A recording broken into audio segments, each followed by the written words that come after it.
Baik, Bapak Ibu sekalian, selamat malam.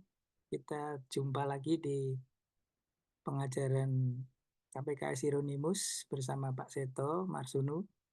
Malam hari ini kita akan melanjutkan topik belajar mengasihi seperti Tuhan Yesus. Malam hari ini masuk pada sesi keempat. Ya. Seto akan mengulas mengenai mengasihi Yesus dan mengasihi seperti Yesus. Baik Bapak Ibu, kita buka pertemuan malam hari ini dengan doa yang akan dibawakan oleh Pak Roy. Silakan Pak. Baik, terima kasih Pak Narto. Baik Bapak Ibu, kita siapkan hati kita buka pertemuan ini dengan doa pembuka. Dalam nama Bapa dan Putra dan Roh Kudus. Amin. Allah Bapa yang makasih, kembali kami mengucapkan rasa syukur dan terima kasih untuk malam ini kami kembali berkumpul di dalam PKS Hieronymus untuk mendengarkan kembali dan juga meresap pertemuan yang keempat dengan tema besar, belajar mengasihi seperti Tuhan Yesus. Maka kami mohon, curahkanlah rahmat-Mu dalam hati kami, bimbinglah pembimbing kami Pak Seto, agar mampu menyampaikan, bukan sekedar pengetahuan, tapi mampu meresap dalam hati kami oleh karena rahmat-Mu. Dan kami yang hadir dengan setia di sini, merindukan segala yang terbaik, yang pernah diajarkan oleh Putra-Mu Tuhan kami Yesus Kristus, agar materi ini kami wujudkan dalam kehidupan kami sehari-hari. Semua permohonan, ucapan syukur selalu kami aturkan Bapa dalam nama Yesus Kristus Putra-Mu, Tuhan dan pengantara kami. Amin. Dalam nama Bapa dan Putra dan Roh Kudus. Amin. Terima kasih Pak Roy. Baik Bapak Ibu sekalian, mari kita dengarkan pengajaran dari Pak Seto. Silakan Pak. Ya, terima kasih Pak. Baik, selamat malam Ibu, Bapak, dan saudara-saudara semua. Ya, Bapak Ibu, malam ini kita akan lihat bagaimana Tuhan Yesus memberikan pengajaran tentang bagaimana mengasihi Dia. Nah, kalau berbicara tentang mengasihi, tentu Bapak Ibu kita semua punya pengalaman untuk mengasihi. Nah, lebih banyak mana Bapak Ibu? Pengalaman dikasihi atau mengasihi?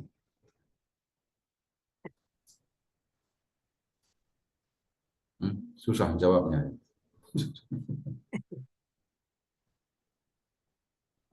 Waktu kecil dikasihi Romo, udah dewasa mengasihi yang banyak. Jadi Jadi dikasih orang tua. waktu kecil aja Pak? Kecil ya. Rasanya begitu karena kita belum mampu mengasihi dan belum mengerti apakah definisi mengasihi. Setelah dewasa baru tahu. Tapi dewasa juga kita dikasihi juga. Ah, itu Terutama oleh maksudnya. Tuhan. Pengalaman dikasihnya dari kecil sampai dewasa. Tapi kalau pengalaman mengasihi dari kecil apa enggak? Ya ada juga Jangan-jangan kalau diajar jawabannya. orang tua mengasihi Orang tua. saudara, ada makanan lebih kita kasih. Itu dalam hal fisik ya, Pak. Ya. Kalau hati mungkin belum. Kalau saudara kandung mungkin masih bisa dekat, mengasihi, Pernah menjaga. dulu sama abang adik berantem apa enggak? Karena adik saya wanita, tidak Romo. Kalau laki-laki ada dua di bawah itu sayang malah, karena agak jauh jaraknya. Kan kalau udah sebaya mungkin kakak adik langsung bisa berantem. Baik, kemudian sekarang begini, mengingat dulu pengalaman dikasihi. Dan Bapak Ibu mengingatnya begini, dari kecil saya sudah dikasihi, tetapi bisa jadi waktu kecil saya nggak ngerti kalau itu dikasih. Tetapi setelah dewasa, coba kita menengok ke belakang ketika kita masih kecil sampai dewasa, paling gampang mengingat bagaimana orang tua mengasihi ya, itu paling gampang. Begini, kalau kita menengok ke masa kecil sampai kita dewasa, lalu mengalami rasanya dikasih oleh orang tua, Bapak Ibu, apa yang Bapak Ibu bisa ceritakan? Dikasih orang tua itu apa nyebutnya ya, konkretnya, apa yang Bapak Ibu rasa, apa yang Bapak Ibu lihat. Tandanya apa? Buktinya apa kalau orang tua mengasihi Bapak Ibu dulu?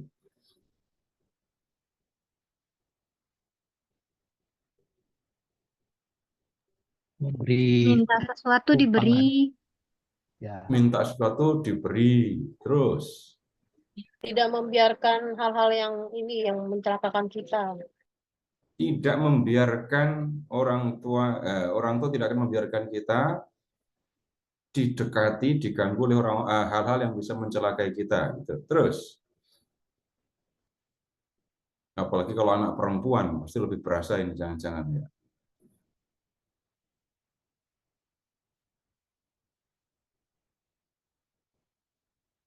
Terus, apa lagi? Merem apa yang kita butuhkan atau kita tidak butuhkan. Merem kebutuhan dan keinginan. Jadi orang tua tahu yang ini diperlukan, yang ini enggak.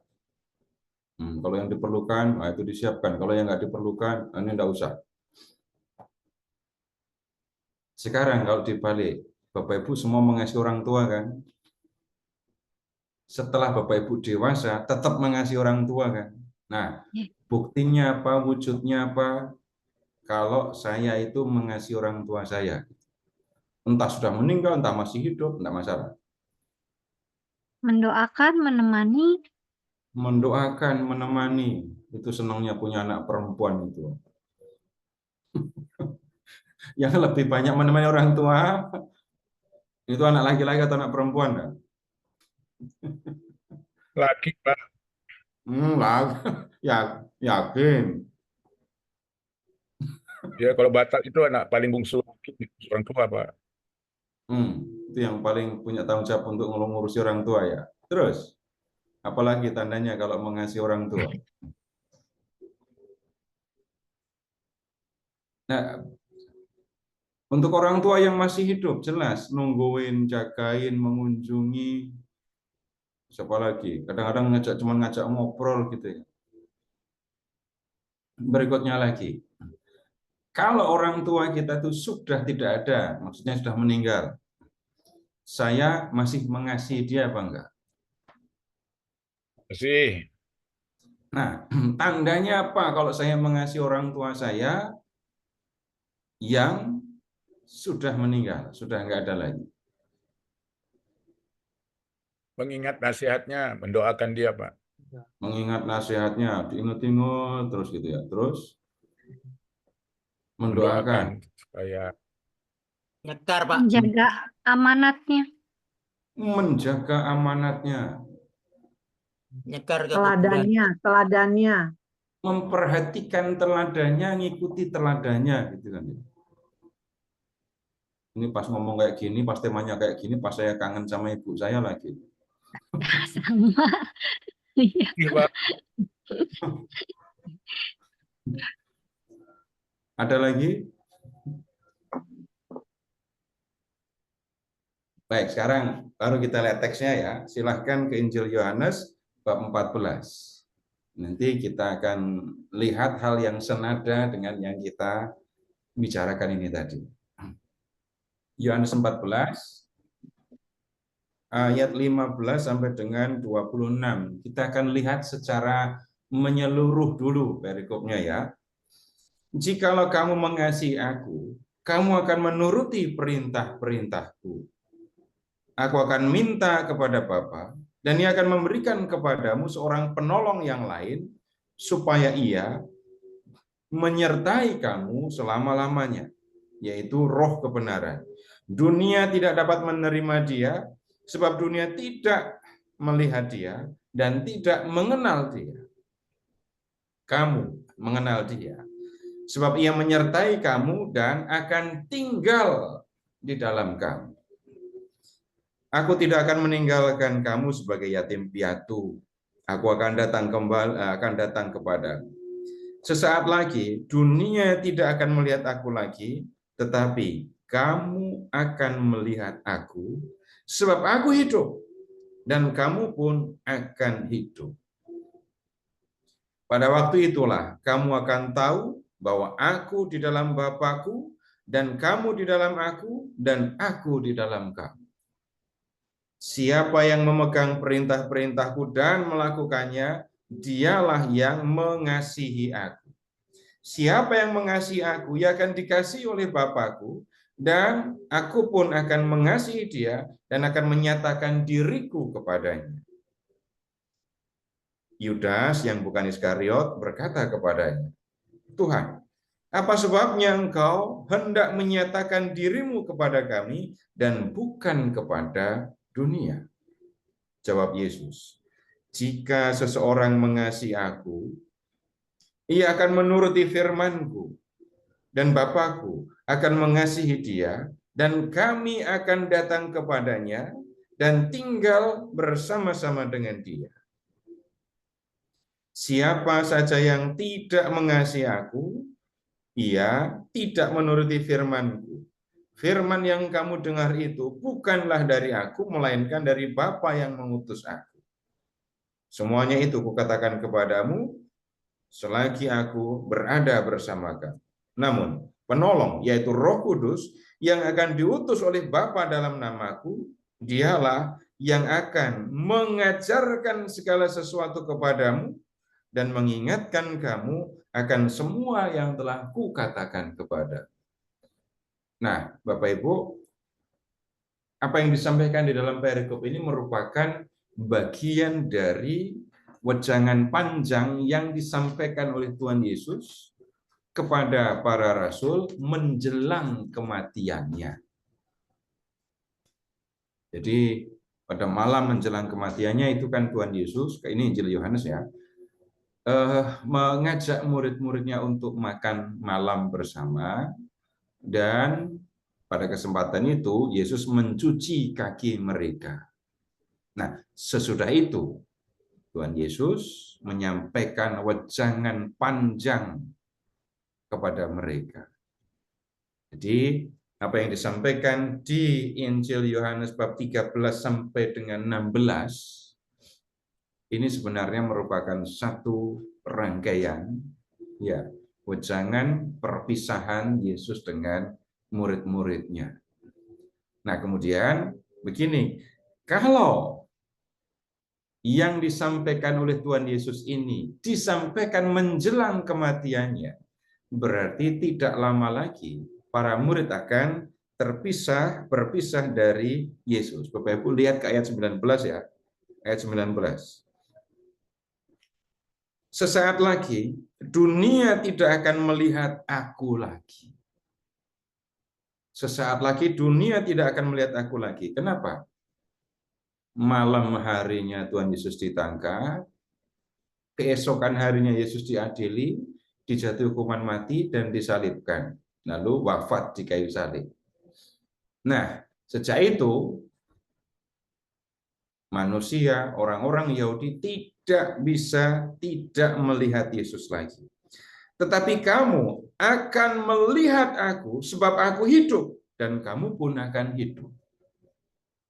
Yesus memang wafat tetapi kemudian bangkit, dan sesudah bangkit Yesus menampakkan diri kepada murid-muridnya, kepada rasul-rasulnya. Pada waktu itulah para murid melihat Yesus yang sudah bangkit dan hidup selamanya. Mereka melihat Yesus sudah itu. Nah, kemudian ya tetap saja hanya sementara para murid melihat Yesus. Karena Yesus sudahnya, Yesus akan kembali kepada Bapa di surga. Nah, kemudian sekarang begini, silahkan Bapak Ibu ke ayat 18. Aku tidak akan meninggalkan kamu sebagai yatim piatu. Selama Tuhan Yesus berkarya di dunia, para rasul kan bersama dengan Tuhan Yesus. Ibarat orang tua dengan anak, Yesus itu seperti seorang ayah, murid-murid itu seperti anak-anaknya. Para rasul tinggal bersama dengan murid-murid, seperti anak-anak tinggal bersama dengan bapaknya. Tapi kemudian sesudah itu Yesus akan kembali ke surga. Dan para rasul tidak bersama dengan Tuhan Yesus lagi. secara fisik Tuhan Yesus sudah tidak hadir lagi bersama mereka. Tapi Tuhan Yesus mengatakan, aku tidak akan meninggalkan kamu sebagai yatim piatu. Bapak Ibu, kalau mendengar kata yatim piatu, Bapak Ibu, ini ya, kita ingatnya, yang kita perhatikan anak-anak ya, bukan orang dewasa yang sudah punya bukan orang dewasa yang sudah tidak punya orang tua lagi. Nggak bisa itu disebut sebagai anak yatim kecuali untuk bercanda ya. Tapi silahkan membayangkan anak yatim masih kecil, nggak punya orang tua, dan itu berarti seorang yatim piatu harus menghadapi dunia, menghadapi kehidupan sendirian, tanpa perlindungan, tanpa dukungan, ya.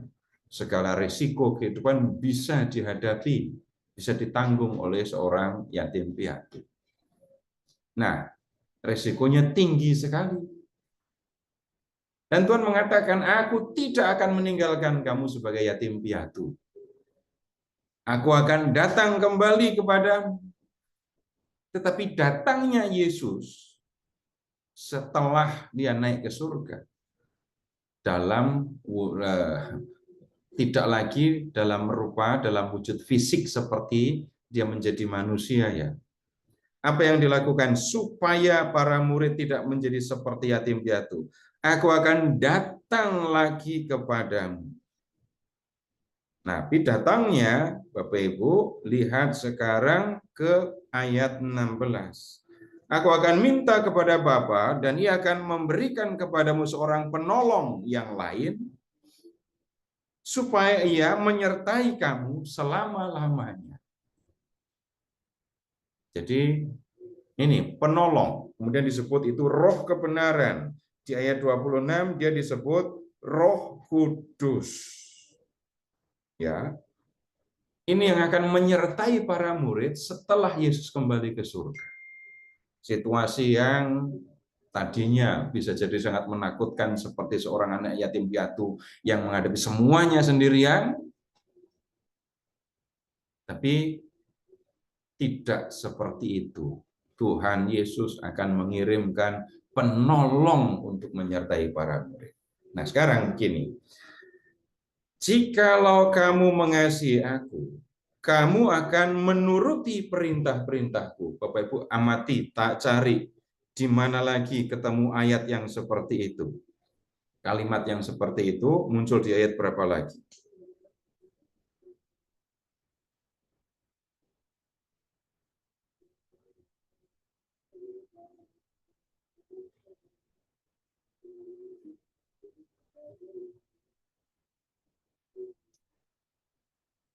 Ayat berapa? 21. Perhatikan, jikalau kamu mengasihi aku, kamu akan menuruti perintah-perintahku. Ayat 15 mengatakan begitu kan ya. Kemudian di ayat berapa lagi dikatakan seperti itu? 21, Pak. Siapa yang Ayat memegang 21. perintah-perintahku? Siapa yang memegang perintah-perintahku dan melakukannya, dialah yang mengasihi aku. Terus, masih ada lagi enggak?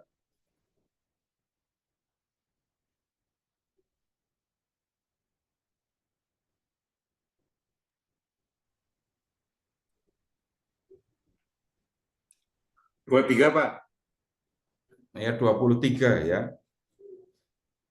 Jikalau seseorang mengasihi aku, dia akan menuruti firman-Ku. Sebaliknya, lihat ayat 24. Siapa saja tidak mengasihi aku, ia tidak menuruti firman-Ku.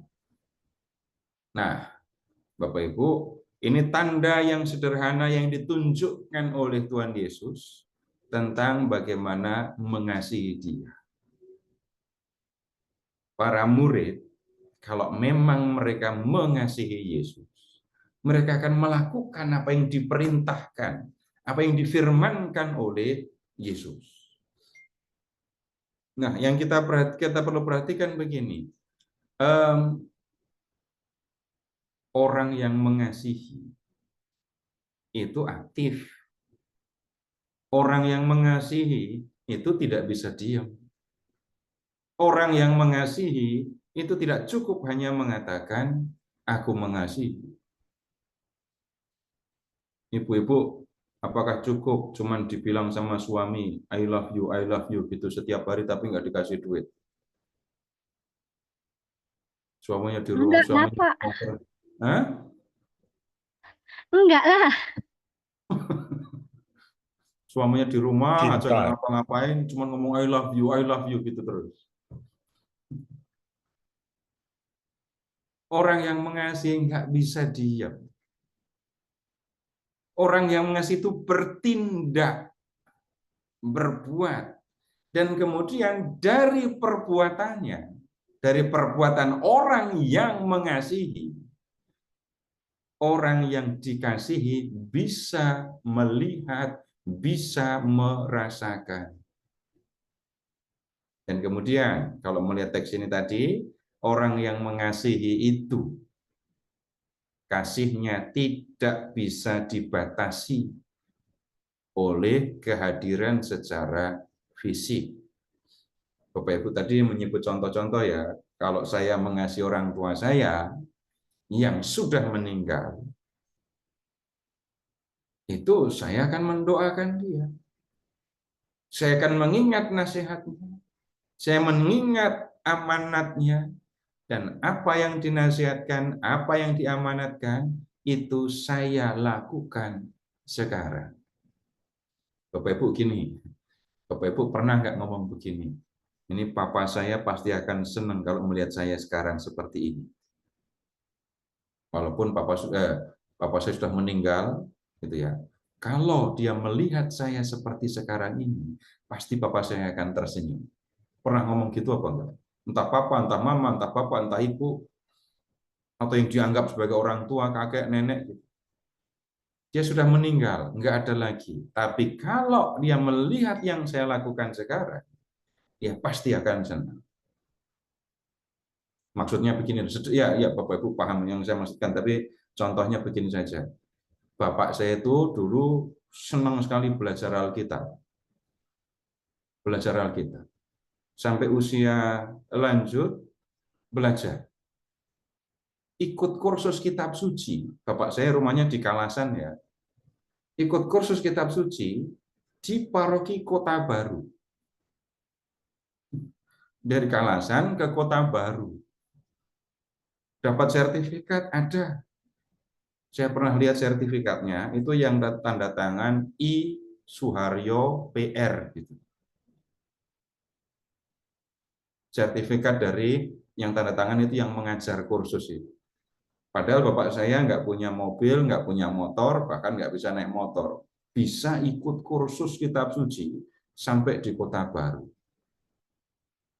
Nah, saya berani mengatakan, kalau bapak saya melihat saya belajar kitab suci sekarang, pasti beliau ikut belajar. Nah, hanya seperti itu yang saya maksudkan. Bapak Ibu ingat-ingat sendiri, pasti punya contoh yang seperti itu. Nah, Tuhan Yesus tidak lagi bersama dengan para murid. Para murid tetap bisa mengasihi Tuhan Yesus. Dan mengasihi itu dilakukan, diwujudkan. Mengasihi itu aktif. Kalau orang memang mau mengasihi Tuhan Yesus, maka wujudnya adalah melakukan apa yang dikatakan oleh Tuhan Yesus, melakukan apa yang diperintahkan, yang difirmankan oleh Tuhan Yesus. Tapi tunggu dulu, Bapak Ibu, orang bisa nggak dipaksa, disuruh, diperintah untuk mengasihi? Kalau Tuhan Yesus memberi perintah untuk mengasihi memang agak aneh sebenarnya ya. Maksudnya begini, kalau perintah itu biasanya hanya menyangkut soal yang sifatnya ragawi. Maksudnya ambilkan ini, ambilkan itu, baca ini, baca itu, pikirkan ini, pikirkan itu sudah meningkat. Sudah tidak ngomong fisik lagi. Tapi Bapak Ibu, kalau perintah itu ditujukan kepada hati, ini sesuatu yang sulit untuk dilakukan. Bapak Ibu pernah nggak diajak nangis? Mari kita nangis bersama-sama gitu. Ayo kita sedih yuk. Ayo kita kangen bersama-sama. Hal-hal yang menyangkut soal hati itu tidak bisa disuruh, nggak bisa diperintah. Kalau orang berbicara tentang mengasihi Yesus, ya, ini tetap saja urusannya berkaitan dengan kasih. Orang yang mengasihi itu melibatkan hati. Nggak bisa tidak. Dari dalam hati saya mengasihi Yesus. Kalau mau bahasa yang lebih gampang lagi, dari dalam hati saya ingin melihat Tuhan Yesus bersukacita. Kalimatnya agak aneh ya. Saya ingin melihat Tuhan Yesus berkenan, saya ingin melihat Tuhan Yesus senang. Orang yang mengasihi itu pengen supaya yang dikasihinya bahagia. Sudah pasti itu. Nggak bisa enggak. Bohong kalau orang mengatakan aku mengasihi kamu tapi niatnya bikin susah terus. Nggak bisa. Orang yang mengasihi Yesus itu di dalam hatinya ingin supaya Tuhan Yesus, gampangnya ya, tersenyum. Dan itu di dalam hati. Orang bisa melakukan perintah ini, bisa melakukan perintah itu tanpa hati, bisa. Tanpa didasari oleh kasih, tanpa didasari oleh dorongan dalam hati, bisa. Sampai tidak melakukan jewer, sampai nggak melakukan pukul, nggak ada hati sama sekali di situ. Yang ada adalah takut kalau tidak melakukan ini, maka nanti saya akan sengsara. Tapi ketika berbicara tentang mengasihi Yesus, Bapak Ibu, kembali kepada kasih yang sesungguhnya. Dari dalam hati saya ingin melihat Tuhan Yesus tersenyum. Dan kemudian Tuhan Yesus memberikan petunjuk, contoh atau tindakan yang jelas. Kalau kamu memang mengasihi aku, kamu akan melakukan apa yang aku perintahkan kepadamu. Kalau kamu mengasihi aku, kamu akan melakukan firman-Ku. Kalau kamu mengasihi aku, kamu akan hidup menurut apa yang telah Kuajarkan kepada. Nah, Bapak Ibu, sekarang begini. Para rasul itu kan lama mengikuti Tuhan Yesus. Yang dikatakan oleh Tuhan Yesus, yang diajarkan oleh Tuhan Yesus, selama mereka mengikuti Dia, itu banyak sekali. Banyak. Dan Bapak Ibu, tidak mungkin manusia bisa mengingat segala sesuatu. Apalagi para rasul waktu itu pada bawa recorder apa enggak, nyatet apa enggak. Enggak ada.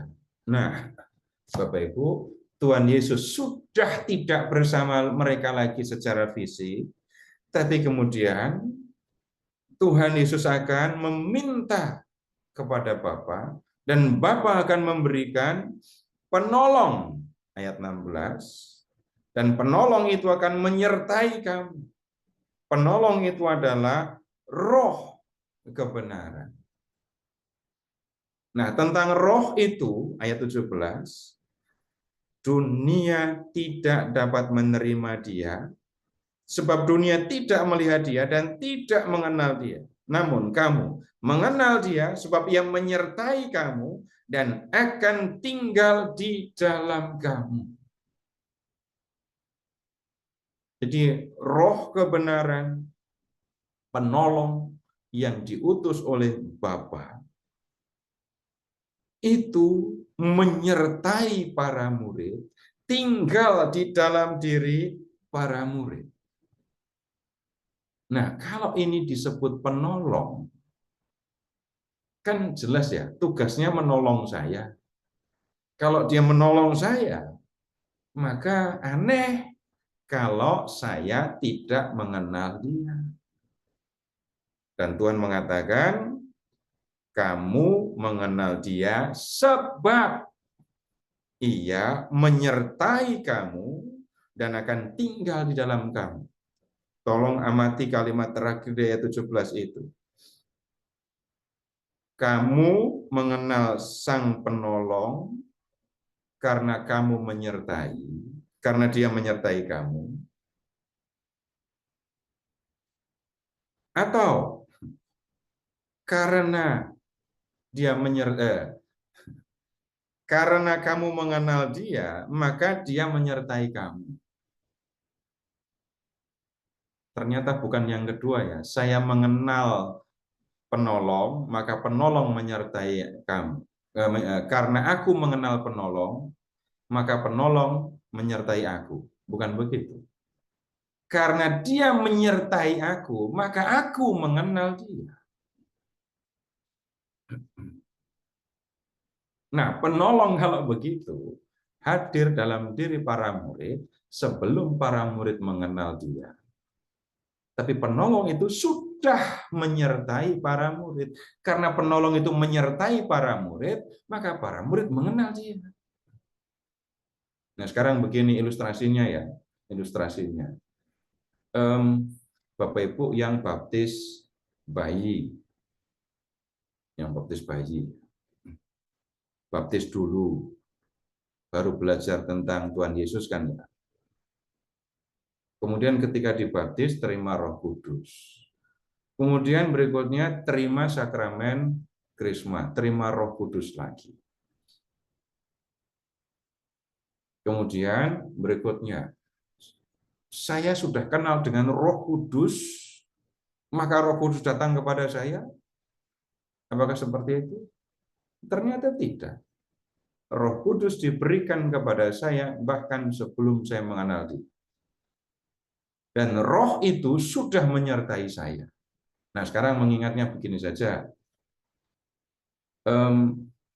Bapak Ibu, ini ilustrasi, ini contoh yang seringkali saya gunakan ya untuk mengetahui peran kehadiran Roh Kudus.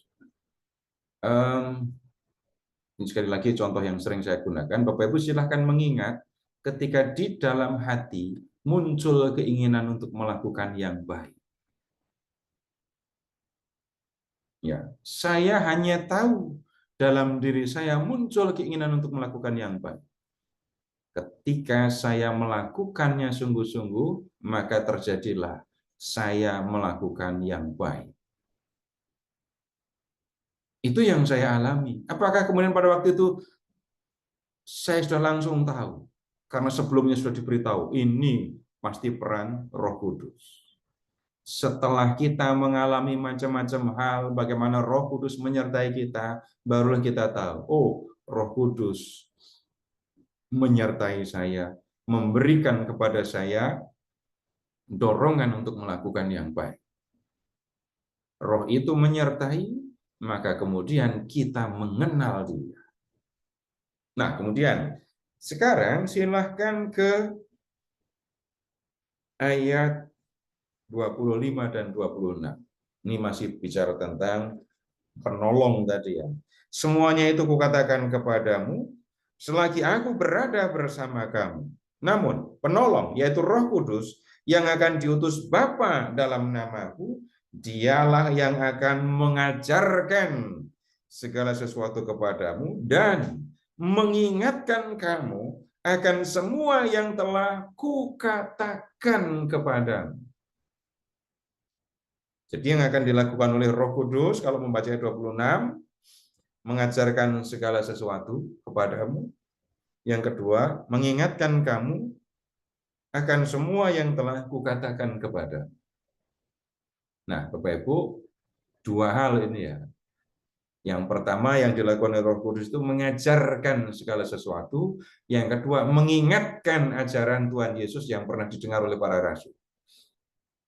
Untuk bisa mengalami yang kedua, Bapak Ibu, para rasul itu kan sudah mendengarkan yang diajarkan, yang dikatakan oleh Tuhan Yesus.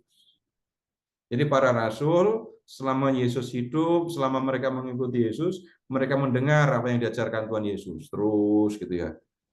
Yesus naik ke surga. Para rasul tinggal tanpa Tuhan Yesus.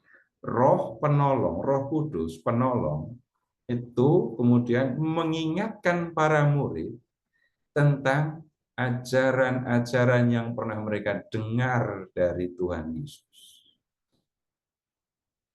Jadi kalau belum pernah mendengar ajaran Tuhan Yesus, nah repot Roh Kudusnya ini.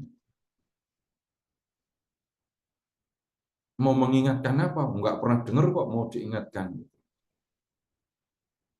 Tapi kemudian dalam perjalanan waktu, begini, yang dialami oleh para rasul pada waktu itu, pada waktu bersama dengan Tuhan Yesus saja ya, yang dialami oleh para rasul ketika bersama dengan Tuhan Yesus, dengan yang dialami oleh para rasul setelah Tuhan Yesus kembali ke surga, itu sudah berbeda.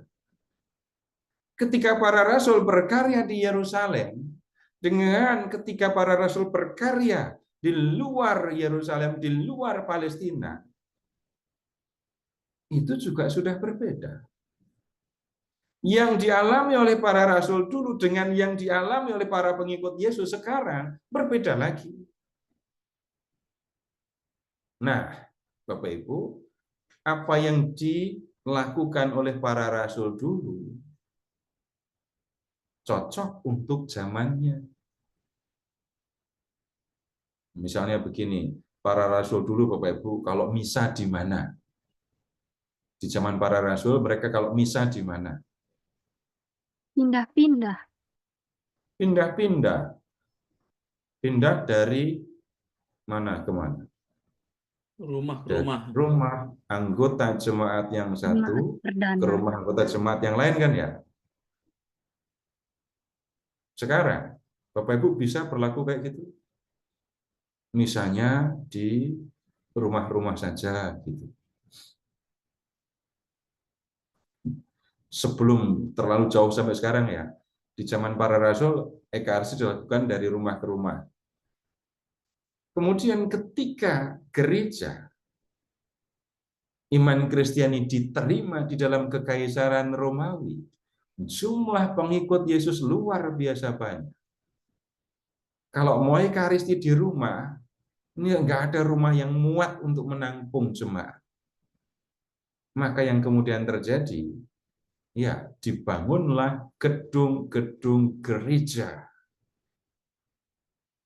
Umat kalau mau ekaristi ya datang ke tempat itu. Kemudian yang berikutnya, para rasul dulu kalau misa ada bukunya atau enggak? Nggak ada. Enggak ada bukunya. Kemudian sekarang, kalau sekarang, Bapak Ibu, satu kata, dua kata, enggak seperti di buku saja. Bapak Ibu bisa merasakan loh ya.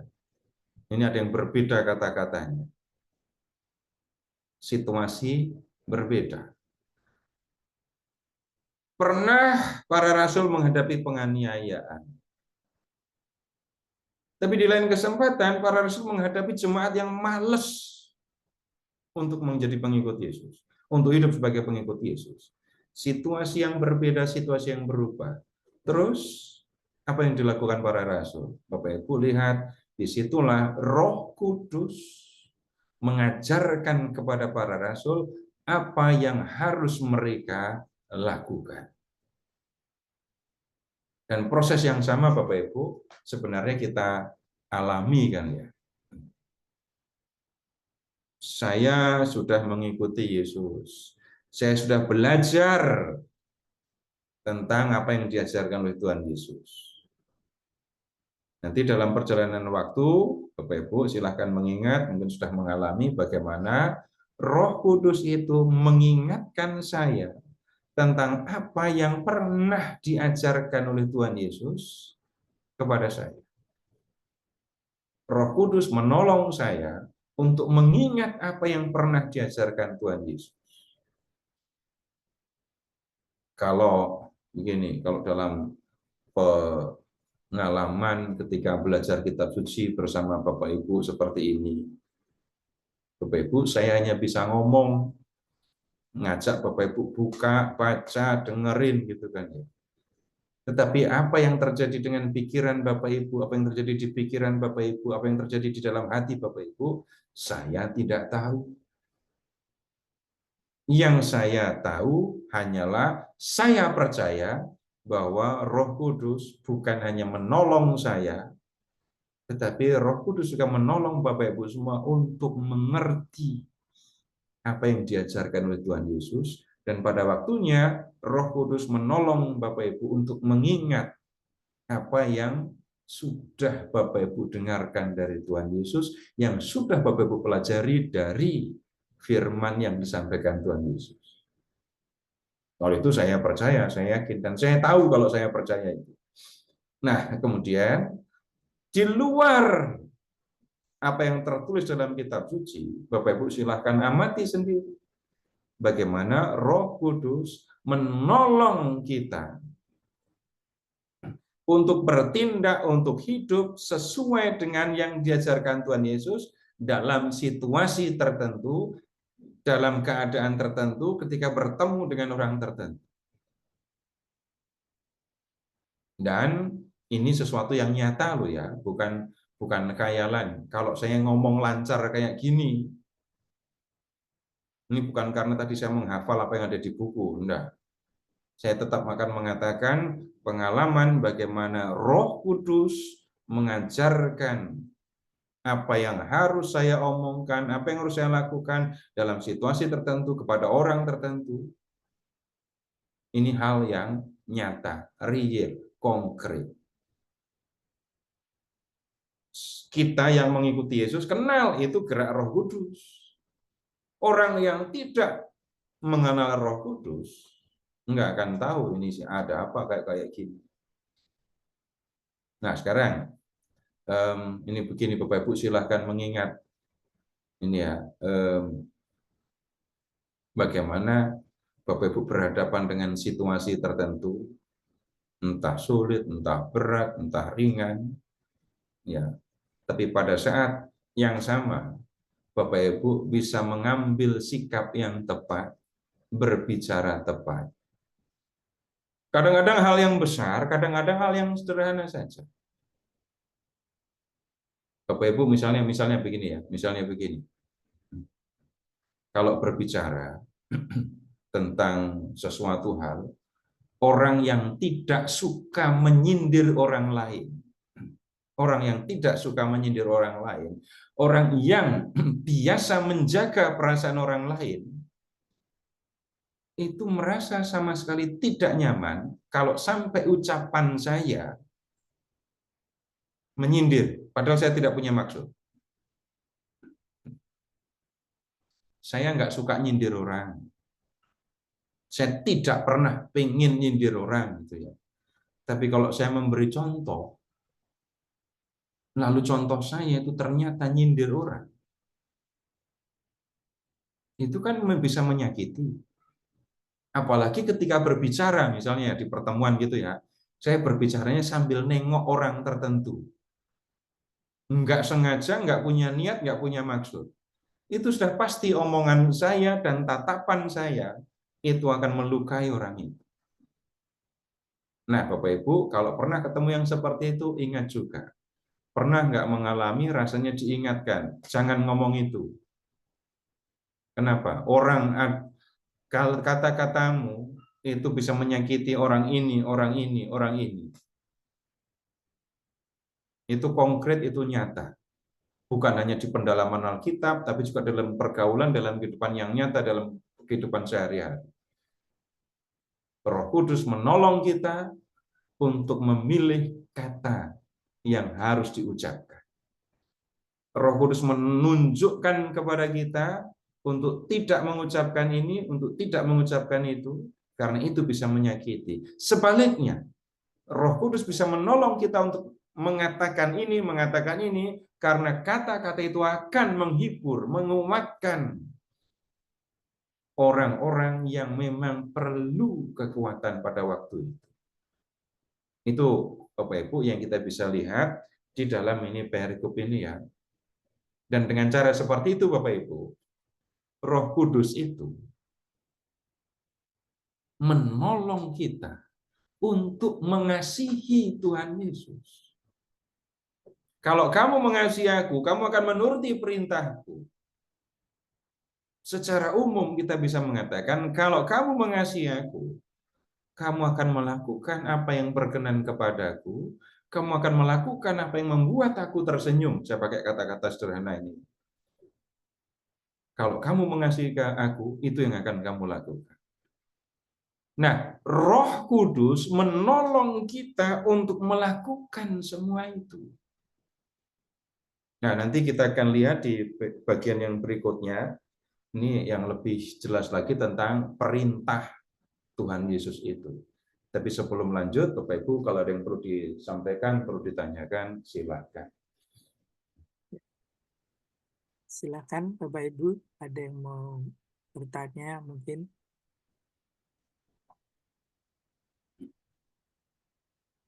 Kebetulan ini padahal Pak Seto nggak merancang pertemuan ini, sesi ini kok ya pas dengan Pentakosta ya Pak ya. Jadi Iya, kita Pak. seperti lebih mendalam lagi nih, karena baru saja kita memperingati Pentakosta. Hari ini kita diperdalam lagi tentang Roh Kudus. Ya, saya tidak meremehkan apalagi enggak ya. Tapi begini, Bapak Ibu, di dalam novena Roh Kudus kita menantikan datangnya Roh Kudus kan ya. Tapi ketika Roh Kudus itu datang, ketika Roh Kudus itu hadir dalam diri saya, yang terjadi dengan saya, yang saya rasakan, yang saya lakukan, apa? Kalau nggak waspada, kalau nggak memperhatikan Bapak Ibu, yang penting saya novena. Tapi menjadi jauh lebih penting Bapak Ibu, amati bagaimana Roh Kudus berkarya di dalam diri kita, apalagi kalau setia mengikuti novena itu. Dan sesudah itu, perhatikan lagi, lihat lagi bagaimana Roh Kudus itu menolong kita, menyertai kita.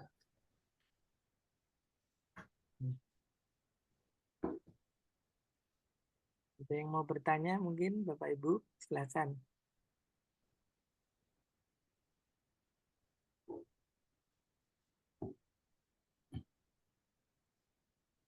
Ya, kalau nggak ada ya kita ke perikop yang berikutnya. Nanti kalau ada ya silakan disampaikan.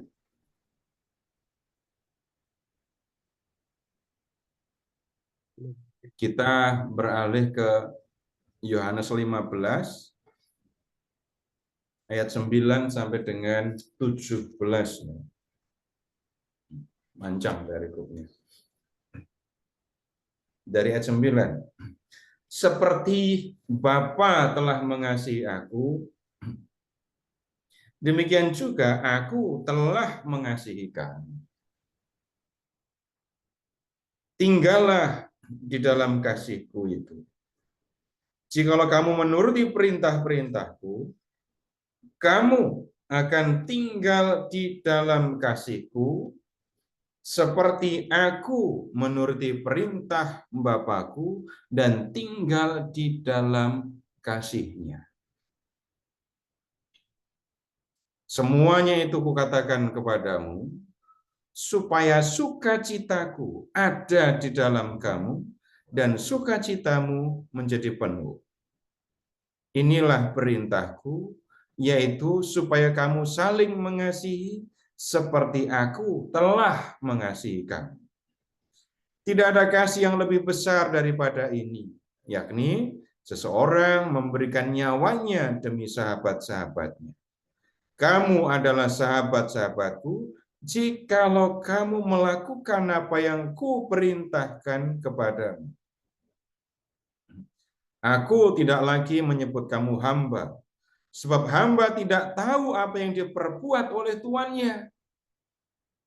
Namun, aku menyebut kamu sahabat karena aku telah memberitahukan kepadamu segala sesuatu yang telah kudengar dari Bapa-Ku. Bukan kamu yang memilih aku, tetapi akulah yang memilih kamu. Aku telah menetapkan supaya kamu pergi dan menghasilkan buah, dan buahmu itu tetap. Supaya apa yang kamu minta kepada Bapa dalam namaku, diberikannya kepadamu. Inilah perintahku kepadamu, hendaklah kamu saling mengasihi. Jadi kalau diamati di perikop yang pertama tadi, yang mengasihi aku melakukan perintahku, itu kan ya. Kemudian di perikop ini tadi, bab 15, Bapak Ibu lihat ke ayat 12. Inilah perintahku, yaitu supaya kamu saling mengasihi seperti aku telah mengasihi kamu. Terus ayat 17. Inilah perintahku kepadamu, hendaklah kamu saling mengasihi. Begini dulu. Bapak Ibu, ingat lagi ya, ini merupakan nasihat Pak Tuhan Yesus kepada para rasul. Para rasul. Dan rasulnya tinggal 11 ini ya. Karena yang satu sudah pergi. Nah, sekarang ini begini. Kalau begitu Bapak Ibu, para rasul itu mendapatkan tugas atau perintah dari Yesus supaya mereka, para rasul ini, saling mengasihi. Jadi para rasul dulu ini belum ngomong, nggak bicara tentang mengasihi semua manusia, belum. Bicara tentang persekutuan murid-murid Yesus. Aku akan pergi meninggalkan kamu. Kamu tidak bersama aku lagi. Tapi aku pesan kepadamu, kamu harus saling mengasihi. Jadi antar para rasul, antar murid Yesus diminta untuk saling mengasihi. Dan ini pesan Tuhan Yesus ya. Kalau kamu mengasihi aku, kamu akan melakukan perintahku. Di sini Tuhan Yesus menunjukkan perintahnya. Perintahnya apa? Saling mengasihi, kasihi sesamamu. Sesama apa? Sesama para rasul. Nah sekarang begini dulu, kita ngomongin kehidupan para rasul, gitu ya. Nggak banyak sebenarnya Bapak Ibu yang kita tahu tentang kehidupan para rasul, apalagi setelah Tuhan Yesus kembali ke surga. Walaupun di dalam Injil Yohanes kita ketemu Nathanael, Bartolomeus, Andreas, Petrus, Yohanes gitu ya. Tapi sesudah Yesus naik ke surga, kita nggak ngerti bagaimana mereka menjalani kehidupan. Tapi kita perhatikan saja pesan Tuhan Yesus dan kemudian memikirkan, mempertimbangkan bagaimana para rasul itu saling mengasihi. Mereka buat koperasi apa enggak? Para rasul itu buat koperasi untuk kesejahteraan bersama apa enggak? Kalau sekarang orang bisa saling mengasihi dengan koperasi loh ya. Tapi kalau ngomongin para rasul dulu, hidup mereka itu bukan untuk diri mereka sendiri. Nah, kalau di dalam pengajaran mengenai gembala yang baik, Bapak Ibu ingat, Tuhan Yesus punya domba lain yang tidak dari kandang ini. Ya. Kemudian dalam doa Yesus di bab 17, Tuhan Yesus mengatakan, adanya orang-orang yang percaya kepada Yesus berkat pemberitaan para rasul. Jadi maksudnya sesudah Yesus naik ke surga, para rasul itu memberitakan Yesus, ya. kemudian membawa orang untuk percaya kepada Yesus. Nah, orang-orang yang menjadi percaya kepada Yesus berkat pemberitaan para rasul ini kan tidak melihat Yesus secara langsung. Mereka tidak melihat Yesus secara langsung. Tetapi mereka percaya. Dan Tuhan Yesus memuji mereka. Karena melihat aku, engkau percaya. Berbahagialah mereka yang tidak melihat namun percaya. Para rasul, ulang lagi, pergi memberitakan Yesus. Kemudian banyak orang menjadi percaya kepada Yesus berkat pemberitaan para rasul. Nah, kemudian kalau begitu kita tahu pekerjaan, tugas dari para rasul itu adalah memberitakan Yesus. Bagaimana saling mengasihi sebagai orang-orang yang terlibat di dalam pemberitaan Yesus. Kita nggak bertemu juga Bapak Ibu dengan para rasul yang membuat materi persiapan pemberitaan Injil, pembekalan para rasul, itu nggak ada. Mereka sudah dibekali oleh Tuhan Yesus bersama-sama, mereka sudah disertai dengan ini Roh Kudus. Lalu bagaimana mereka mengasihi satu dengan yang lain? Nah, sekarang begini, Bapak Ibu, kita bisa bicara tentang mengasihi, tetapi ketika mengasihi, itu hanya saya dan Tuhan yang tahu kalau saya mengasihi. Enggak pakai biaya ini mengasihi, tapi pakai hati. Saling mendoakan. Kalau Bapak Ibu mendoakan sesama tanpa diminta, Bapak Ibu pernah nggak kemudian mengatakan, malam ini saya berdoa untuk ini karena saya mendengar dia begini. Besok paginya apakah Bapak Ibu akan memberitahukan, aku tadi malam doain kamu loh ya.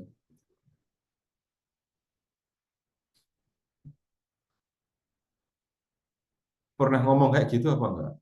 Kalau ada yang ngomong kayak gitu, Bapak Ibu akan anggap biasa apa enggak? Kalau saya mengatakan, Bapak Ibu tolong doakan saya, Bapak Ibu enggak akan ada yang menolak. Iya, saya akan doakan.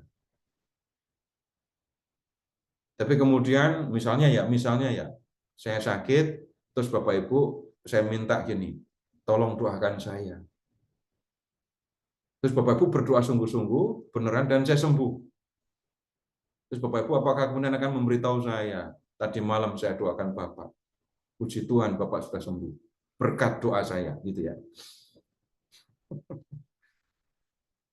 Enggak akan ngomong kayak gitu. Kalau ada orang yang ngomong kayak gitu, Bapak Ibu akan langsung wajahnya berubah pasti. Tetapi begini, kita bicara tentang doa bisa jadi menjadi sangat sederhana atau sangat klise malah. Tetapi, nah begitu.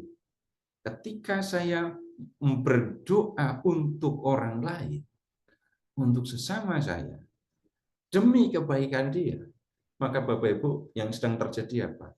Saya mewujudkan kasih yang sebenarnya. Karena saya minta Tuhan memberikan yang baik kepada orang yang saya doakan. Saya tidak mengharapkan apa-apa, dan bahkan orang yang saya kasih itu enggak tahu kalau saya mengasihi dia. Dari situ saya sama sekali tidak mengharapkan balasan apa-apa. Tapi Tuhan tahu kalau saya mengasihi dia. Para rasul memberitakan Injil kan ya. Dari satu tempat ke tempat lain, rasul yang satu pergi ke sini, rasul yang lain ke tempat yang lain. Paling masuk akal ketika mereka saling mengasihi, itu adalah dengan saling mendoakan mereka di dalam karya mereka. Bapak Ibu, ini saya sampaikan, nggak ada contoh di dalam teks ya, bagaimana para rasul saling mendoakan. Tetapi kita memikirkan, saya memikirkan bagaimana Tuhan memberi perintah kepada para rasul untuk saling mengasihi. Sesudah Tuhan Yesus pergi ke surga, para rasul melakukan tugas ini, memberitakan Injil ke banyak tempat. Bagaimana mereka bisa saling mengasihi? Satu hal yang jelas bisa dilakukan itu adalah dengan ini saling mendoakan. Nah, kemudian apa perlunya persatuan, persekutuan para rasul ini saling mengasihi? Pakai contoh yang gampang saja ya. Bapak Ibu pernah kerja dengan orang, pernah bekerja bersama dengan orang yang menjengkelkan.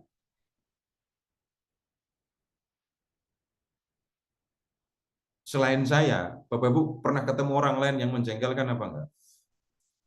Pernah. Pernah kan ya?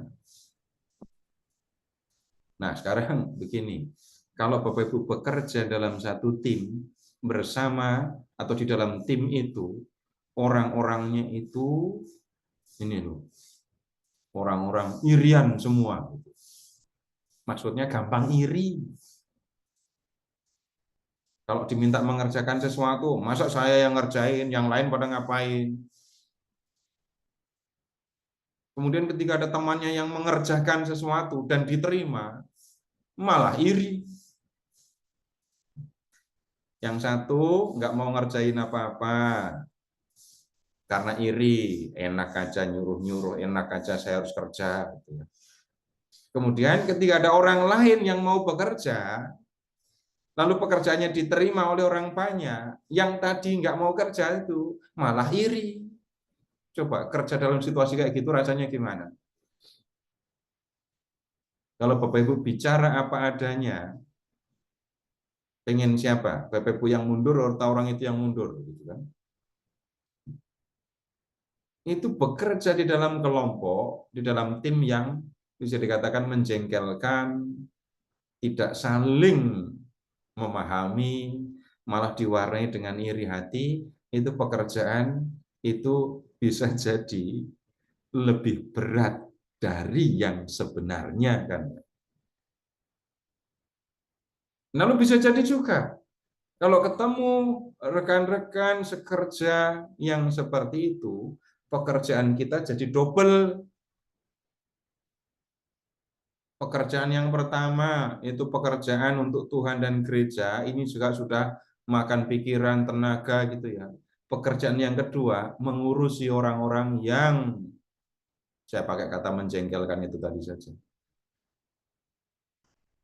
Bukan menjadi rekan sekerja yang saling menolong, tapi malah justru jadi beban. Jadi saya harus mengerjakan tugas saya sambil nyeret-nyeret teman saya. Itu yang dimaksudkan bebannya makin berat. Nah, kemudian Bapak Ibu, Tuhan Yesus tidak menghendaki para rasul bekerja dalam situasi yang seperti ini. Kalau mereka pergi memberitakan Injil, entah sendiri, entah berkelompok gitu ya. Nah, kita ngomongnya yang dalam kelompok ini. Tuhan Yesus tidak menginginkan tim pemberitaan Injilnya itu nyari keuntungan sendiri, iri hati, nyari pujian bagi diri sendiri, dan seterusnya. Yang dikehendaki Tuhan Yesus jelas saling mengasihi supaya bisa mengerjakan tugas dengan sungguh-sungguh. Dan yang berikutnya, kalau yang bekerja itu dalam pemberitaan Injil itu timnya itu saling mengasihi, orang juga akan lihat. Ibarat orang jualan ya, sampel yang diberikan itu kan yang bagus kan ya.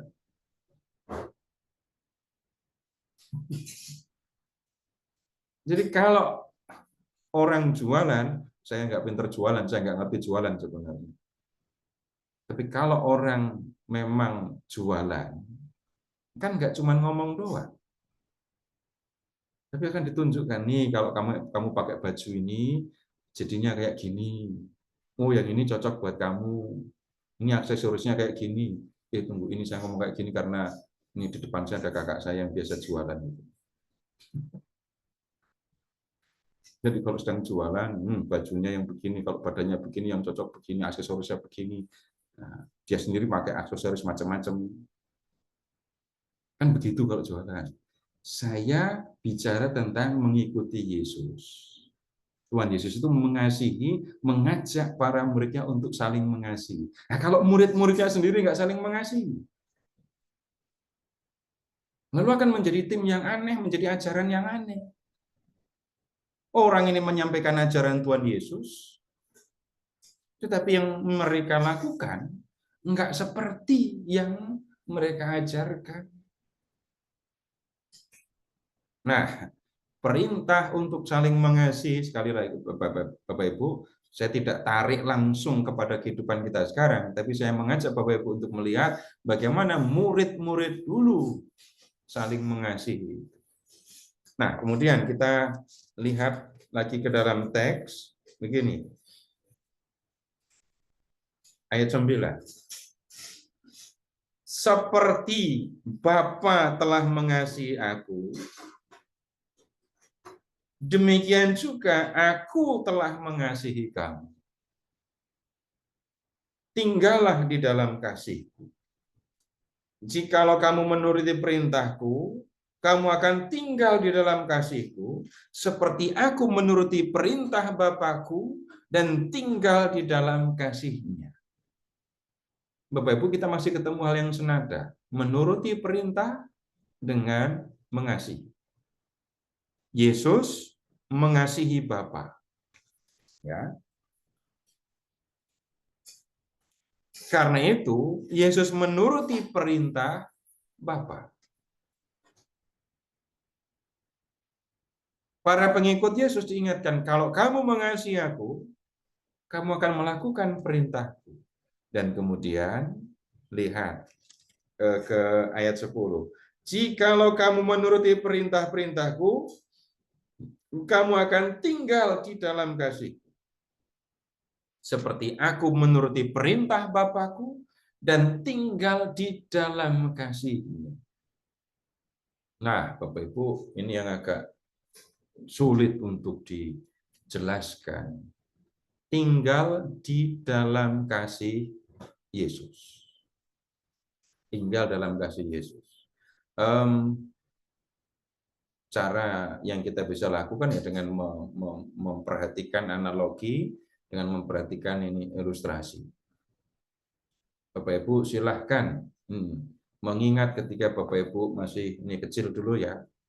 Saya mengandaikan Bapak Ibu yang punya pengalaman yang berbeda, nggak usah tersinggung, nggak perlu merasa nggak seperti yang saya alamin yang diomongkan. Kita bicara tentang situasi yang bisa dikatakan sewajarnya saja. Saya sebagai anak tinggal bersama orang tua saya mengasihi saya, orang tua saya menyediakan tempat bagi saya untuk tinggal, menjalani kehidupan, belajar, dan seterusnya. Kemudian, mau main kemanapun, mau pergi kemanapun, saya akan merasa senang kalau sudah pulang ke rumah saya.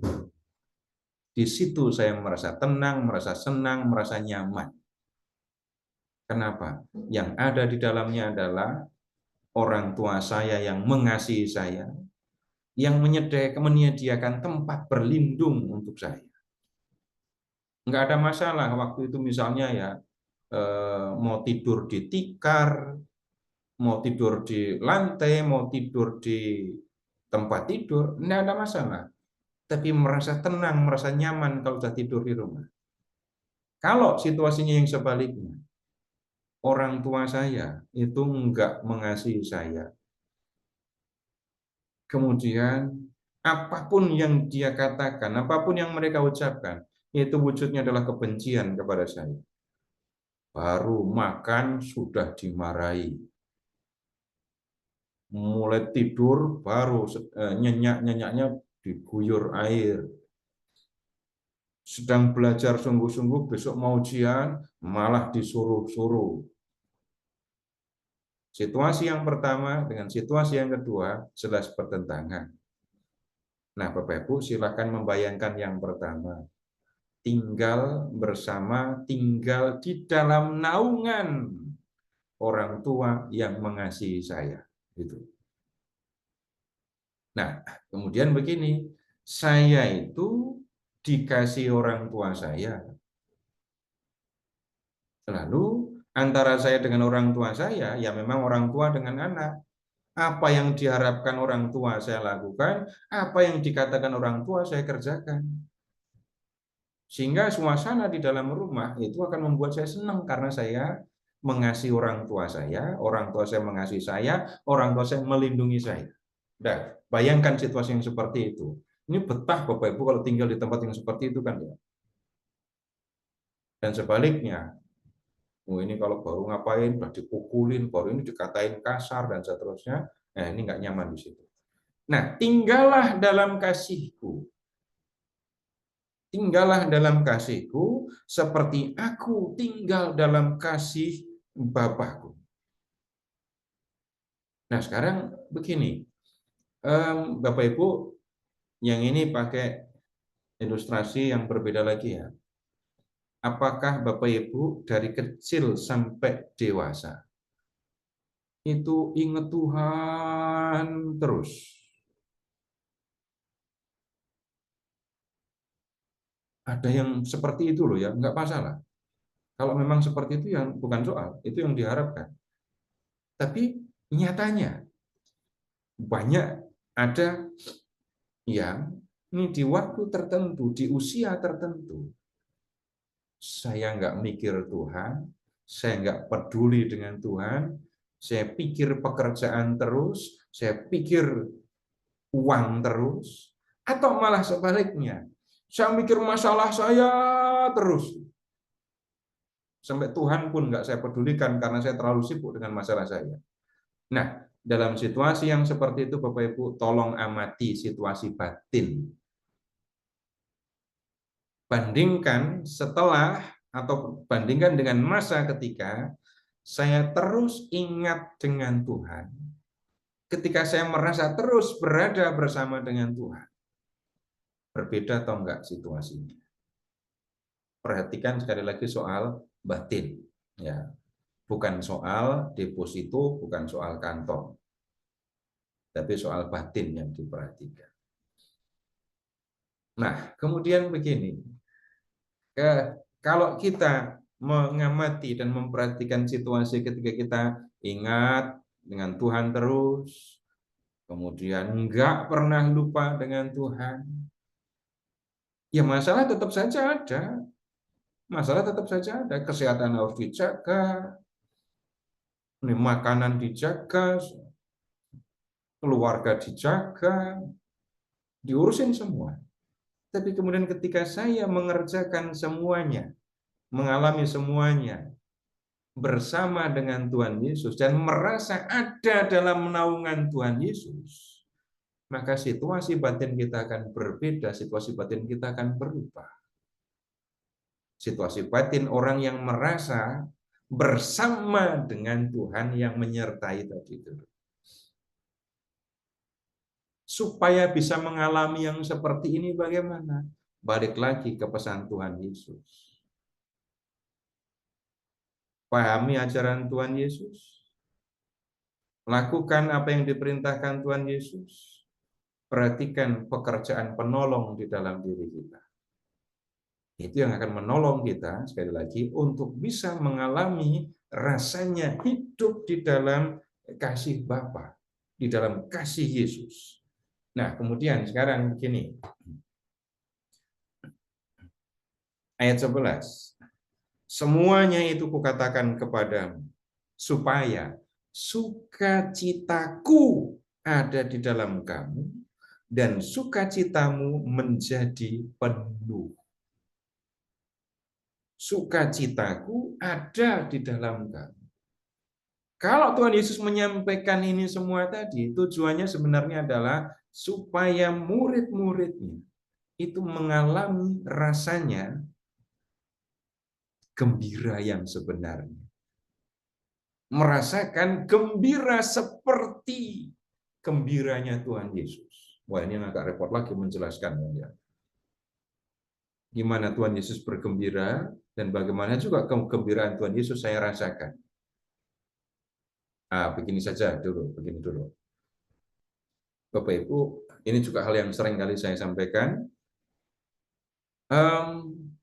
Ketika kita menjalani hidup dari kecil sampai dewasa ini, kita mengalami macam-macam kegembiraan. Kita mengalami macam-macam sukacita kan. Dan sukacita kita waktu masih kecil, anak-anak, kanak-kanak, anak-anak, remaja, muda, dewasa, ini kan sukacitanya beda-beda kan ya. Nah, sekarang begini, Bapak Ibu, tolong mengingat, kalau sanggup ya, sejak kapan Bapak Ibu bergembira ketika melihat orang yang Bapak Ibu kasihi itu bergembira?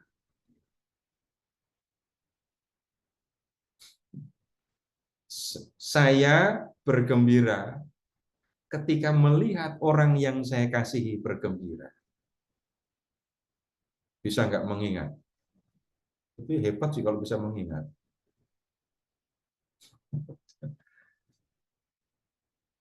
Sekarang begini maksudnya ya, sederhana saja kok. Yang ini nggak sulit, yang ini nggak sulit. Kalau Tuhan Yesus datang ke dunia, itu tujuannya untuk apa? Supaya manusia selamat kan ya. Supaya manusia percaya kepadanya dan memperoleh hidup kekal. Itu diskusi kita awal. Jadi Tuhan Yesus berbahagia, bersukacita ketika orang-orang mendengar pemberitaan tentang Dia dan memperoleh keselamatan. Itu kebahagiaan, itu sukacita Tuhan Yesus. Kalau para murid Yesus itu melakukan pekerjaan pemberitaan Injil, lalu mereka melihat orang-orang percaya kepada Yesus, ini yang menjadi kegembiraan para rasul.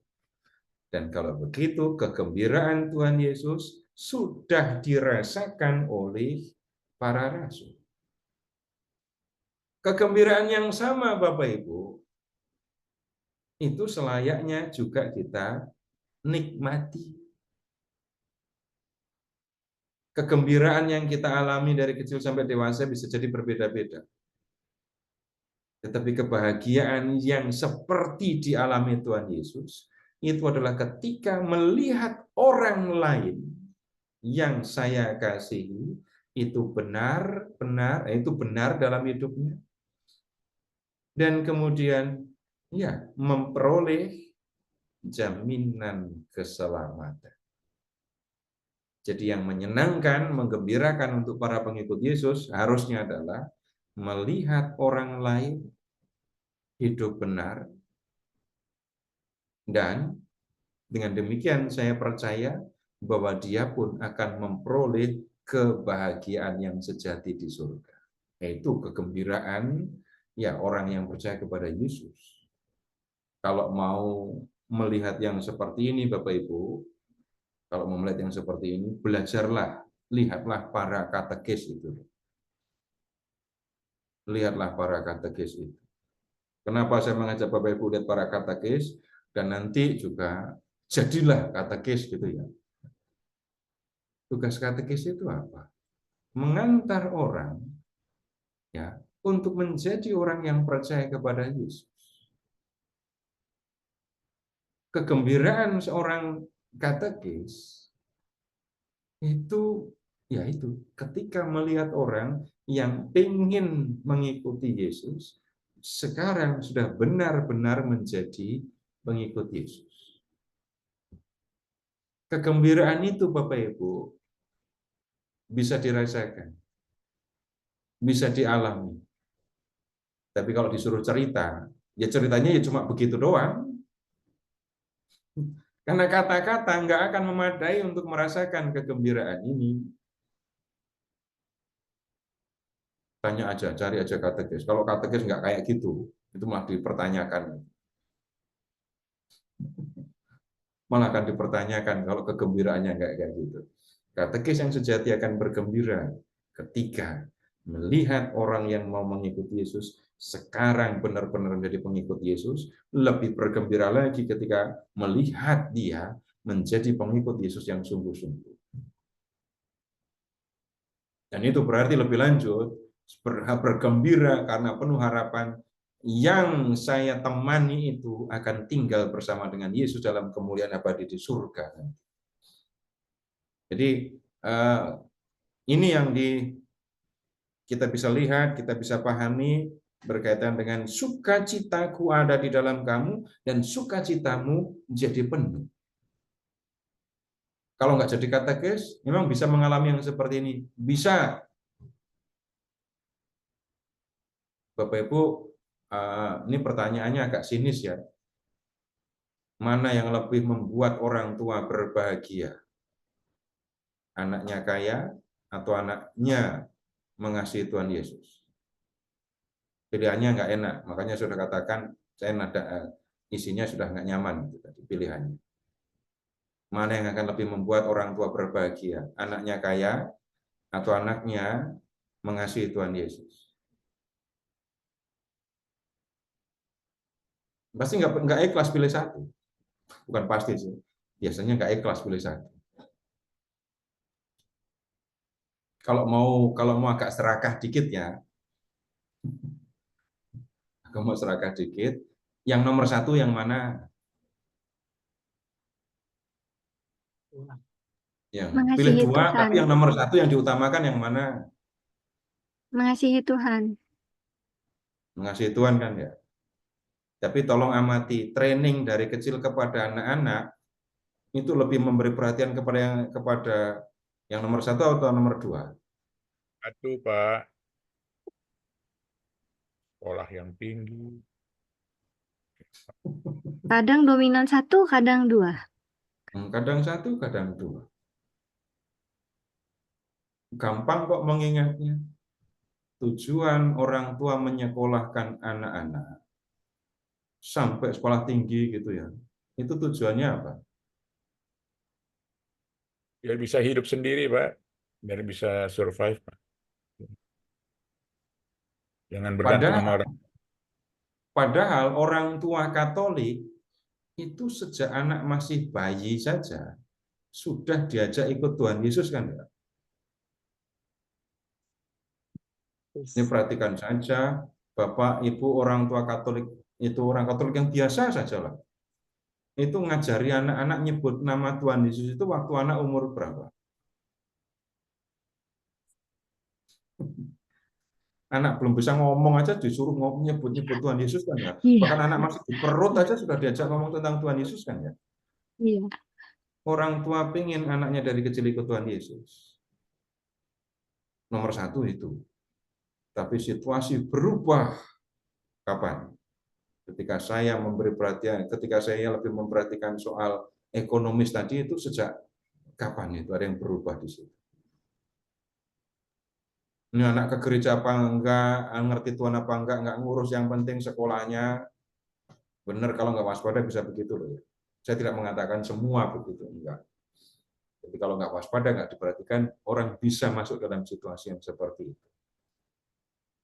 Nah, kemudian ini sekarang begini, ketika berbicara tentang mengasihi Tuhan Yesus, Bapak Ibu, ini kita tidak bisa mengatakan, ini urusan nanti setelah orang menjadi usia lanjut, ini nanti setelah saya menjadi dewasa. Mengajak anak untuk belajar mengasihi Allah itu sudah dilakukan nyatanya sejak anak-anak masih kecil. Tetapi kemudian prakteknya, ya sejak dari kecil, dan harapannya anak mengerjakannya sampai dia ketemu dengan ini Tuhan Yesus kan. Nah, kemudian ketika berhadapan ini tentang mengasihi Tuhan Yesus tadi ya, apa yang bisa menghalangi orang untuk mengasihi Tuhan Yesus? Ini tadi contoh ekstrim yang saya sebut tadi itu sudah menjadi contoh halangan mengasihi Tuhan Yesus ya. Kalau disederhanakan, dibuat sederhana ya, Yesus itu nggak kelihatan, kebutuhan saya itu kelihatan jelas. Jadi Tuhan Yesus nggak kelihatan, tapi apa yang saya perlukan untuk hidup, kesenangan untuk hidup saya itu kelihatan. Lalu ini menjadi hambatan sungguh-sungguh karena apa? Bapak Ibu amati, lebih sering mana kita diajak untuk memperhatikan yang kelihatan atau diajak untuk memperhatikan yang tidak kelihatan. Bahkan dalam situasi-situasi tertentu, yang tidak kelihatan itu dianggap tidak ada. Nah, Bapak Ibu, ini saya sebut tadi sebagai hambatan untuk mengasihi Tuhan. Nah, kemudian kalau begitu, ya hambatan yang jelas ya, manusia lebih memperhatikan yang kelihatan. Yang tidak kelihatan seringkali dianggap tidak ada. Tuhan Yesus tidak kelihatan. Apa yang dikehendakinya tidak kelihatan. Surga tidak kelihatan. Maka yang bisa terjadi, yang tidak kelihatan ini diabaikan semata-mata hanya untuk mengurus yang kelihatan. Tapi kalau ini yang terjadi Bapak Ibu, maka kemudian kita bisa mengingat lagi, apakah seluruh hidup kita hanya mengurus yang kelihatan? Apakah yang kelihatan itu abadi? Apakah yang kelihatan itu berlangsung selamanya? Tidak. Menjadi pengikut Yesus nanti akan disebut berbahagia oleh Tuhan Yesus karena percaya kepada Tuhan Yesus, kepada kehidupan kekal yang tidak kelihatan. Berbahagialah mereka yang tidak melihat namun percaya. Terima kasih, selamat malam. Baik, Pak Seto, terima kasih banyak Pak malam hari ini. Pencerahannya kita belajar untuk mengasihi sesama seperti Yesus mengasihi kita ya. Bapak Ibu, kita masih akan bertemu lagi minggu depan dengan topik yang sama di sesi berikutnya, nanti masih bisa Pak Seto. Kita tutup pertemuan malam hari ini dengan doa. Silakan Pak Roy. Baik Pak, terima kasih Pak Seto. Mari Bapak Ibu, kita satukan hati kita. Kita tutup pertemuan ini dengan doa penutup. Dalam nama Bapa dan Putra dan Roh Kudus. Amin. Allah Bapa yang makasih, kembali kami mengaturkan rasa syukur dan terima kasih untuk sesi malam ini, di mana pembimbing kami Pak Seto membuka mata hati kami untuk lebih menyelami seperti apa kasih Putramu Tuhan kami Yesus Kristus yang seharusnya hidup dalam diri kami dan seharusnya menjadi dasar tindakan kasih yang nyata bagi kami yang hadir malam ini Bapak, dengan keluarga dan sesama. Maka kami mohon berkatilah Pak Seto agar tetap tekun dan setia membimbing kami dan kami semua yang hadir di sini juga Bapak bisa menyelami, meresapi dan juga mewujudkan secara nyata dalam kehidupan kami di tengah perjalanan kami di kehidupan ini. Berkati juga mereka yang belum hadir dan juga romo-romo kami Bapak. Semua ucapan syukur permohonan ini selalu kami persembahkan dalam nama Yesus Kristus Putra-Mu yang tunggal Tuhan kami yang bersama dengan Dikau dalam persatuan Roh Kudus hidup dan berkuasa Allah sepanjang segala masa. Amin. Dalam nama Bapa dan Roh Kudus. Terima Terima kasih Pak kasih. Roy, Bapak Ibu sekalian. Terima kasih Pak Seto. Terima kasih. Sampai minggu depan.